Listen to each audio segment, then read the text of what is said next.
जंगे बदर पहली बड़ी जंग थी, या असलन एक ही पहली ही जंग थी। वो बड़ी क्या, बड़ी छोटी क्या, पहली जंग थी असलन।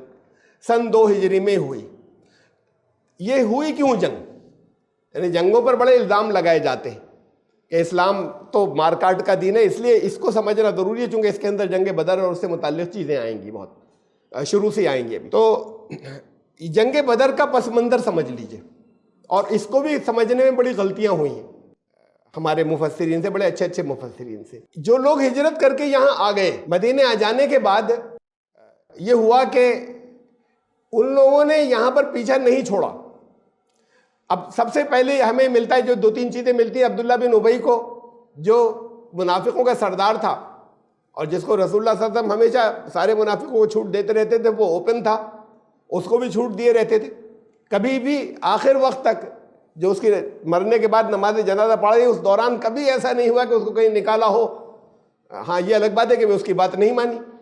बाज़ जगह कुछ कह सुन भी दिया कि देखो ऐसी हरकत मत करो, वरना इसके अलावा कोई उसके ऊपर एक्शन नहीं लिया, इसलिए कि वो मुंह से अपने आप को मुसलमान कहता था। तो अब्दुल्ला बिन उबई को मुशरिकीन के सरदारों ने, मक्के के सरदारों ने ख़त लिखा।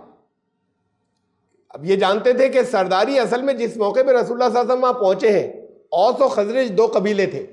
उन दोनों कबीलों में ज़माने से जंग चली आ रही थी, आपस में लड़ते रहते थे मदीने के अंदर।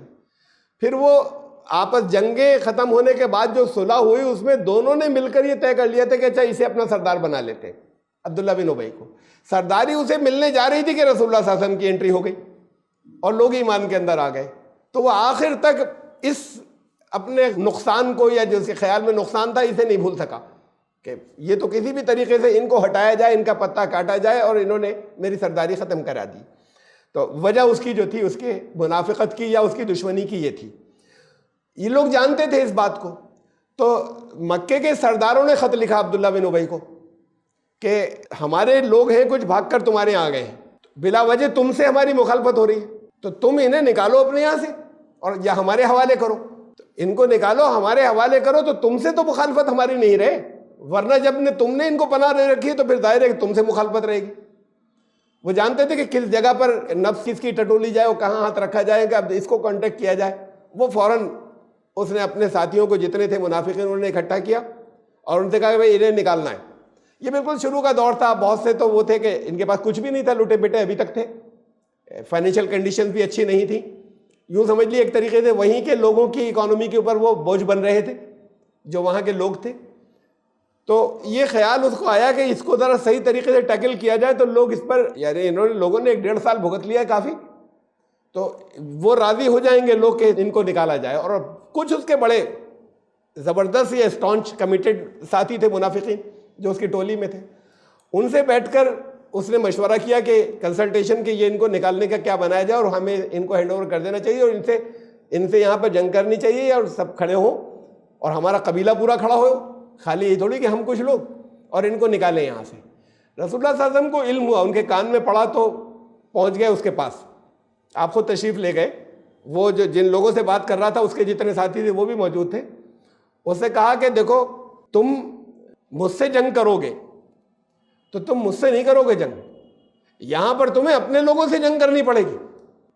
भाई कुरैश तो तुम पर हमला नहीं कर रहे, कुरैश से तुम्हारा कोई जंग का माहौल नहीं है, उसके मुकाबले में तुम पर यह आफत ज़्यादा भारी पड़ जाएगी, तुम्हारी अपने लोगों से जंग हो जाएगी, खून खराबा।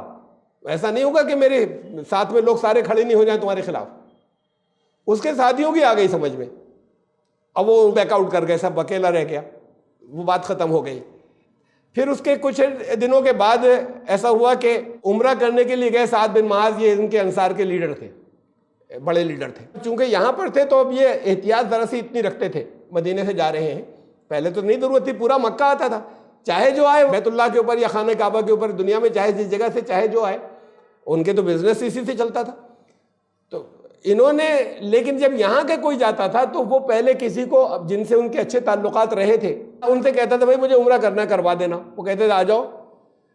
कानून ये था कि कोई किसी को ये कहे कि ये मेरे प्रोटेक्शन में है, मैंने पनाह दी है, तो उस वक्त चाहे सब खिलाफ हो, चाहे जितना कोई बुरा माने, वो फिर दखल नहीं देता था कि अच्छा ठीक है तुमने दे दिया प्रोटेक्शन, अच्छा तो नहीं किया लेकिन तुमने कह दिया पनाह दे रखी है।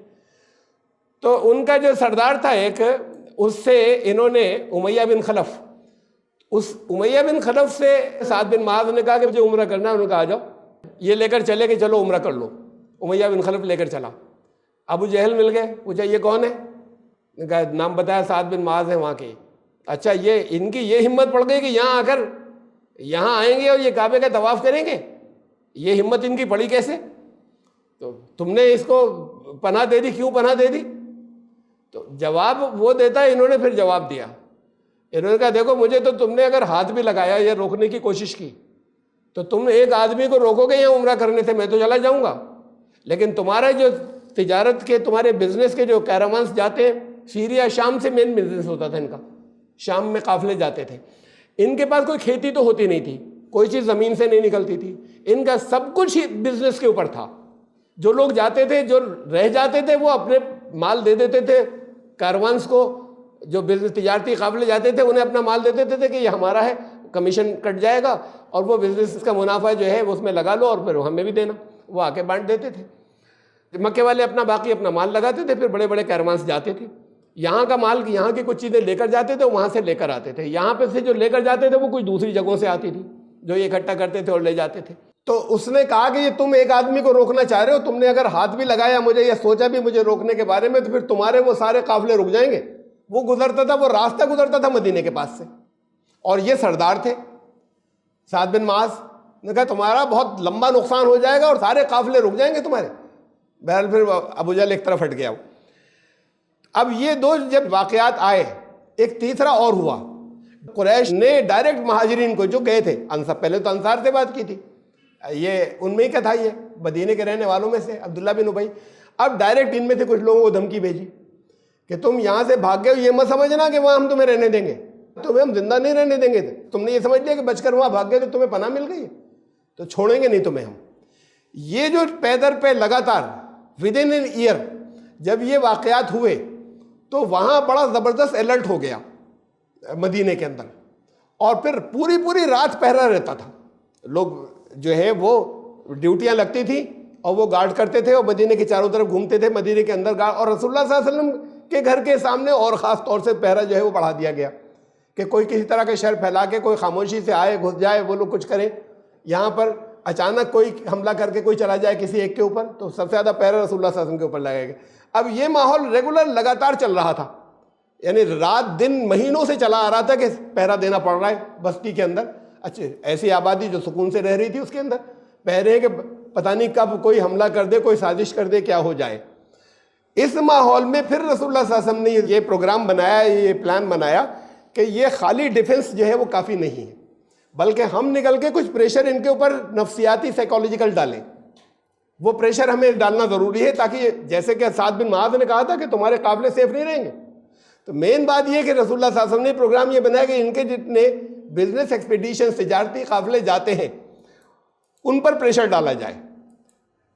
उससे पहले 8 जो है वो, अब तारीख में जो लिखा हुआ है सरिया गजवा, सरिया आप जानते हैं उसे कहते हैं वो जंग जिसमें रसूलुल्लाह सल्लल्लाहु अलैहि वसल्लम शरीक नहीं हो। गजवा उसे कहते हैं कि जिसके अंदर रसूलुल्लाह सल्लल्लाहु अलैहि वसल्लम जो है वो खुद शरीक हों। तो अब ये तारीख में लिखा हुआ है कि 4 सरिये हुए और 4 गजवे हुए जंग बदर से पहले, कुछ छोटे और कुछ बाकायदा बड़े। कैसे सरिये, कैसे गजवे जिसमें जंग ही नहीं हुई? मकसद जंग नहीं था, वरना जंग होती ना, 8 में से किसी कहीं तो होती। मैं कुछ आपको इशारात उनमें से 8 में से कुछ के देता हूं। पहला जो था वो सीफुल बहर के नाम से था। सीफुल बहर का मतलब है समंदर के किनारे। तो वहाँ ये ज़रा बड़ा था, सरिया था, यानी तारीख में सरिया के नाम से, यानी रसूलुल्लाह सल्लल्लाहु अलैहि वसल्लम खुद नहीं गए थे, हज़रत हमज़ा को के साथ में, और बड़ा इस लिहाज से कि पहली 30 लोगों को देकर भेजा था, नहीं बड़ा नहीं था। वहाँ पर 300 के करीब जो है वो इनके ये तिजारती काफिले वाले 300 के करीब जो है वो जा रहे थे। अब इन्होंने अपने मदीने ने मुखबर लगाए थे अपने, पता चलता था कि कब जा रहे हैं किधर से, तो वहाँ के बारे में पता चला तो इन्होंने हज़रत हमज़ा को 30 लोग देकर भेज दिया। अब वो जो 300 थे वो 300 सारे के सारे वारियर नहीं थे, जंगी नहीं थे, बल्कि उसके अंदर उनके हिफाजत के सामान वाले वो भी होते थे, हथियार वाले भी, और बाकी चंद एक जो है वो होते थे कि जो जाने के बाद वहाँ ट्रेडर्स वो लोग हैं, और बाकी सामान है, ऊँट ही ऊँट है, उनके ऊपर सामान लदा हुआ है। तो वो 300 के करीब लोग थे उसके अंदर, जिसमें सारे वारियर या जंगी नहीं थे सारे। और सबके पास हथियार भी नहीं होंगे, ये 30 गए यहाँ से। वहाँ पर आमना सामना हुआ और दोनों ऐसा हो गया कि जैसे कोई टकराव की सी नौबत आ जाएगी। ये इधर है, प्रेशर डालने के लिए वहाँ पहुँचे थे, और हजरत हमजा तो वैसी तरह जोशीले भी थे, बहादुर भी थे, तो वो लोग भी सामने खड़े हो गए। तो कुछ ऐसा माहौल बना कि टकराव होगा। उसमें फिर उन्हीं की तरफ के कुछ लोगों ने समझाया अपने यहाँ के लोगों को, शायद इनसे भी आके बातचीत की और बाद मामला डिफ्यूज हो गया, ये लौट आए। अगर हुक्म दिया होता कि जाके लड़कर आना तो लड़ाई होती ना, या अगर उन्होंने उनके पास से कुछ आया तो पहले तो वहां से परमिशन लेते कि साहब ये वहां से ऑफर आया कि रहने दो तो हम वापस आ जाएं क्या। तो खाली प्रेशर डालने के लिए गए थे, वो प्रेशर की बात हो चुकी। उन्होंने कहा जंग के लिए आए, आया, लेकिन फिर वो मामला डिफ्यूज हो गया, ये वापस आ गए। ये था पहला सरिया। सरिया जंग को कहते हैं, वो जंग जो रसूलुल्लाह सल्लल्लाहु अलैहि वसल्लम की कमांड में नहीं हो बल्कि कोई किसी दूसरे को भेजा हुआ है, तो फिर ये पहला सरिया कहलाता है जिसमें कोई जंग नहीं हुई। दूसरा सरिया राबिग नाम का था, हज़रत उबैदा बिन हर्ष 60 सहाबा को भेजा। अब यहाँ उधर अबू सुफियान था। अबू सुफियान जो था वो बहुत बड़ा, बहुत शातिर वो भी था, बिजनेसमैन। वो ज़्यादातर कैरवान्स को लेकर जाता था, और इसलिए जिसमें ज़्यादा होते थे अबू सुफियान इसलिए लेकर जाता था कि अबू सुफियान वो अच्छा जंगी कमांडर भी था, तो था कि ये जाएं, कुछ लोग उसके अंडर में जंगी होते थे और बाकी फिर। तो अबू सुफियान जो है वो 200 लोगों को लेकर, कारवान में उसके 200 लोग थे, 60 लोगों को देकर भेजा। इत्तला मिली थी, इंफॉर्मेशन मिली थी। तो ये दूसरा था सरिया राबिग। जंग नहीं हुई, वापस आ गए, कोई जंग नहीं हुई। उनको मालूम हुआ कि यहाँ हैं, कुछ बच गए होंगे कि ये लौट आए। अबे हमला क्यों नहीं किया जब गए थे, तो लड़े क्यों नहीं? लड़ने भेजा था, लड़ने भेजा होता तो कोई टकराव तो होता ना, कोई टकराव नहीं हुआ, वापस आ गए, मिशन पूरा हो गया। ऐसे ही वापस आ गए, मिशन पूरा हो गया। तो किस लिए भेजा था? इसको हमारे सारे कुरान के मुफस्सिरीन ऐसे रखते हैं कि ये सब लड़ने भेजा था, लूट मार करने भेजा था, माले गनीमत लेने भेजा था, कत्ल करने भेजा था, जंग करने भेजा था। जंग ही नाम भी रखा है, सरिया और गज़वा। ये साइकोलॉजिकल वारफेयर कह लें हम, नफ्सियाती जंग, उसकी ये टीम्स थी जो भेजते थे प्रेशर डालने के लिए। इस प्रेशर को हटाने के लिए हुआ कि अब ये काम नहीं चलेगा कि प्रेशर सारा हम पर है, हमें भी कुछ करना चाहिए। तो प्रेशर उन पर डाला जाए इकोनॉमिक, कि तुम्हारी तो पूरी इकोनॉमी खत्म हो जाएगी। देखो जिस तरफ से भी निकल कर जा रहे हो वो हमारे लोग पहुंच जाते हैं, और फिर हमला कर दे, तुम्हारी चीजें ले ले, लूट ले। लूटा कभी नहीं गया। फिर एक गजवा आ रहा है, 200 सहाबा को लेकर रसूलुल्लाह सल्लल्लाहु अलैहि वसल्लम निकले। गजवा बुआत नाम है, कुरैश का काफिला था, उसमें 100 लोग थे। रसूलुल्लाह सल्लल्लाहु अलैहि वसल्लम 200 को, अब तो दुगने हैं उनके 300 के मुकाबले में, इनके हज़रत हमजा के साथ में 30 गए थे, अब उनके मुकाबले में दुगने हैं, और वो भी सारे के सारे जंगी नहीं है। अबू सुफियान था, उसके कमांड में कुछ लोग होंगे। तो अब ये लोग पहुंचे, जंग करना होती तो जंग होती, ये मौका था जब हमला करते। अब तो खत्म कर देते, तो बिल्कुल श्योर शॉट अपने हाथ में था ना, माल लूट कर लाना है, लोगों को कत्ल करना है और हमला करना है, कैदी बना कर ले आना है। कुछ भी नहीं हुआ, वापस लौट आए। ये गजवा कहलाता है, जिस जंग की कमांड रसूलुल्लाह सल्लल्लाहु अलैहि वसल्लम कर रहे हो। मैं 8 में से आपको अलग अलग के किस्से बता रहा हूँ।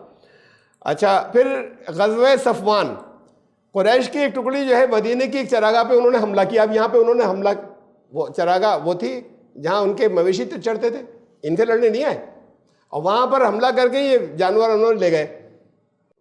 कुछ लोग थे, उन्होंने अपनी वो बनाई, और वो आके हथियार वाले भी थे, और वो सब आके यहाँ से ले गए। उन्होंने अपनी तरफ से ये इक़दाम किया। अब ये ऑफेंस था एक। तो फिर ये जो है, ये गज़वा सफ़वान, रसूलुल्लाह सल्लल्लाहु अलैहि वसल्लम 70 सहाबा को लेकर निकले, पीछा किया बड़ी दूर तक, लेकिन वो भाग चुके थे, लेकर हाथ नहीं आए, छोड़ दिया, वापस आ गए। मिलते तो फिर शायद जंग हो जाती। जंग शायद इसलिए हो जाती, बाकी फिर उसके आगे कोई एक्शन नहीं लिया। जब वो हाथ से निकल ही गए तो आगे कोई एक्शन नहीं लिया। गज़वा ज़िल अशीरा, रसूलुल्लाह सल्लल्लाहु अलैहि वसल्लम, उसमें कहीं रिवायात में 150 से 200 का तज़किरा आता है, इतने सहाबा को लेकर निकले। अब ये बड़ी तादाद थी।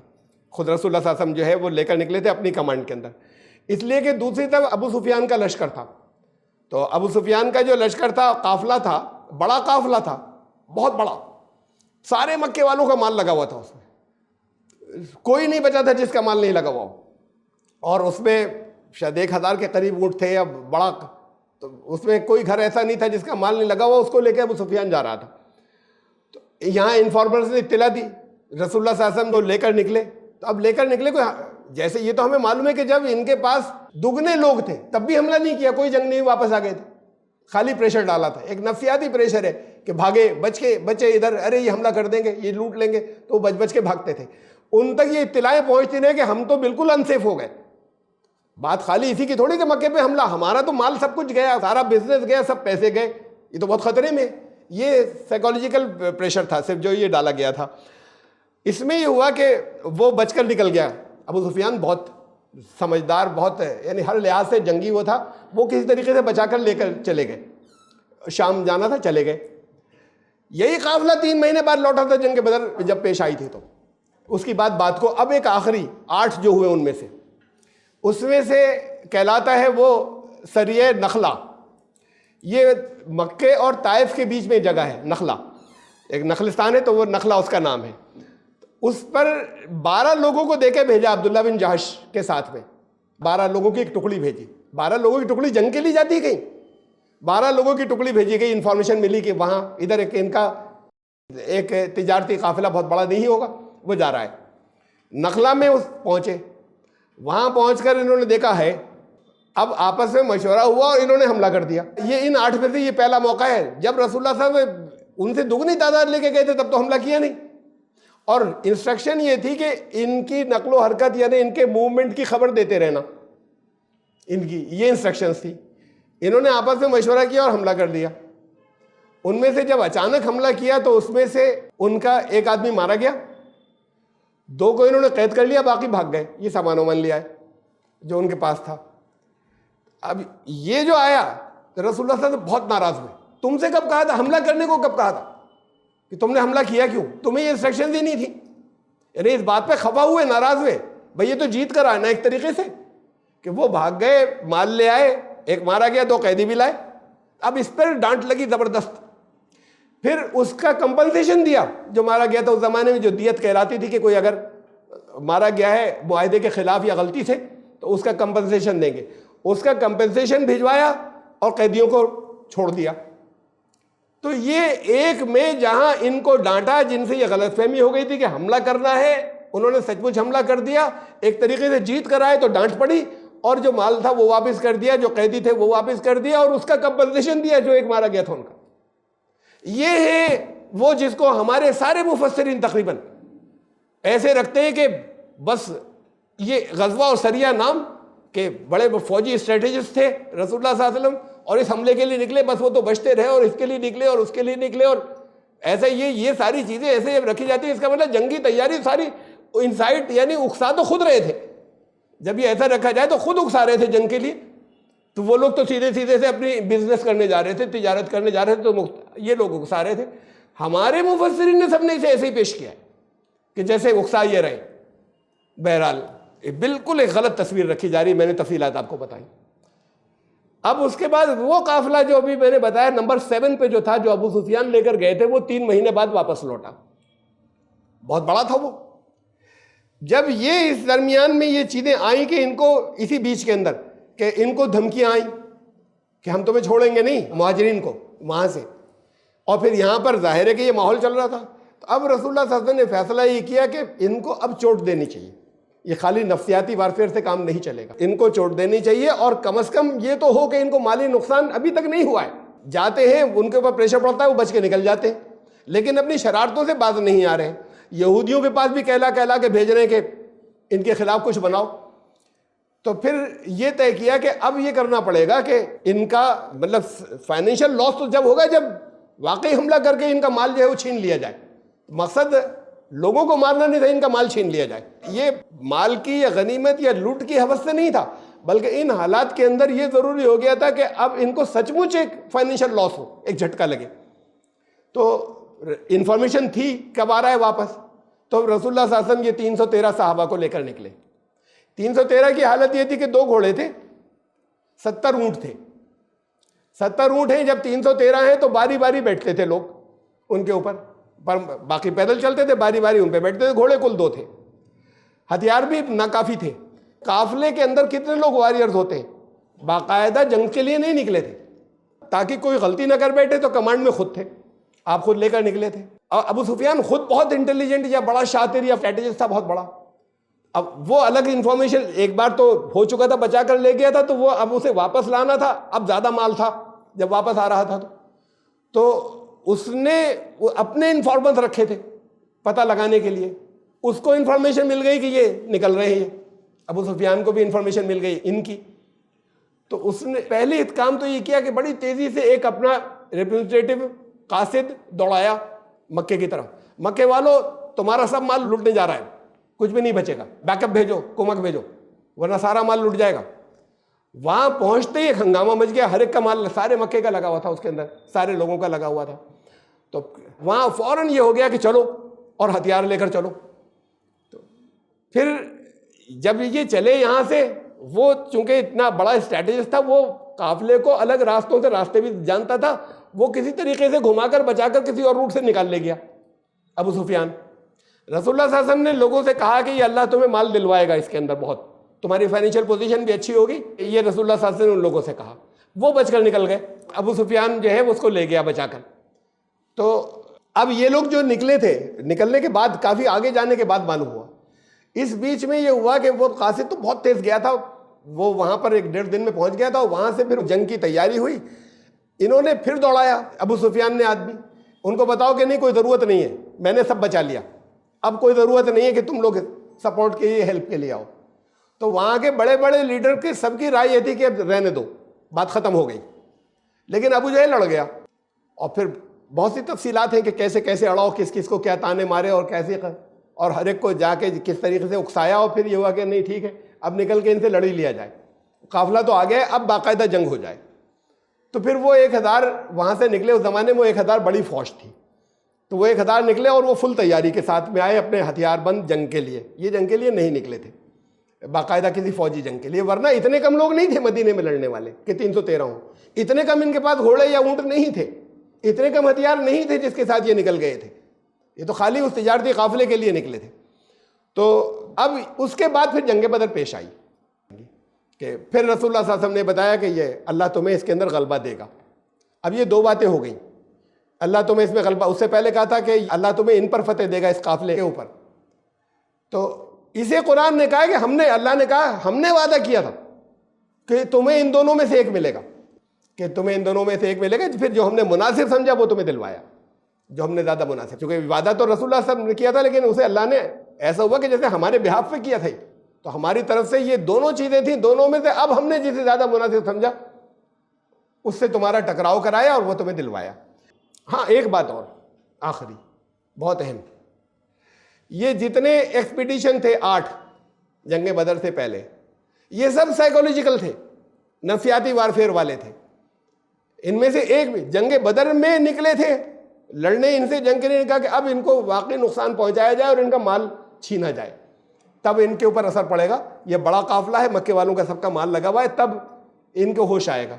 लेकिन जंग बदर से पहले जो 8 जितने भी मुहिम थी, उसमें से एक भी जंग के लिए नहीं थी और एक भी लड़ने के लिए नहीं थी। न लड़ाई हुई, जहां हुई वहां डांटा उन्हें, सचमुच हो गई तो उसका वो दिया, कंपनसेशन दिया। इन सब में झंडा जाता था, यानी जा रही, चाहे 12 लोगों की टीम जा रही, चाहे 200 लोगों की जा रही, झंडा सब में व्हाइट था। इसमें जो निकले बदर में झंडा व्हाइट था, ये सुलह की अलामत होती है। व्हाइट झंडा जो होता है जंग की नहीं होती, सफेद झंडा लेकर निकले। फिर उसके बाद जंगे होद के अंदर औस और खजरज के अलग अलग चले आ रहे थे, अपने कलर जब वो लड़ते थे उनकी निशानियां थी अपनी अलग। तो उसमें से एक ग्रुप का झंडा लाल था, एक ग्रुप का झंडा हरा था। रसूलुल्लाह साहब ने कहा कि तुम दोनों के अलग अलग कमांडर होंगे और तुम अपने अपने झंडे लो, मतलब खुद नहीं मुकर्रर किया कुछ भी। फिर आगे फतेह मक्का के मौके के ऊपर वाइट झंडा भी था, मतलब कई टुकड़ियां थी, एक मेन वाइट झंडा था और बाकी ब्लैक थे। तो निशानी इस बात की थी कि हम अमन चाहते हैं, ये वाइट जो है अमन की अलामत है। ये इस बात की निशानी थी कि हम अमन चाहते हैं, हम जंग नहीं चाहते, लेकिन जंग करनी होगी तो फिर जंग भी होगी।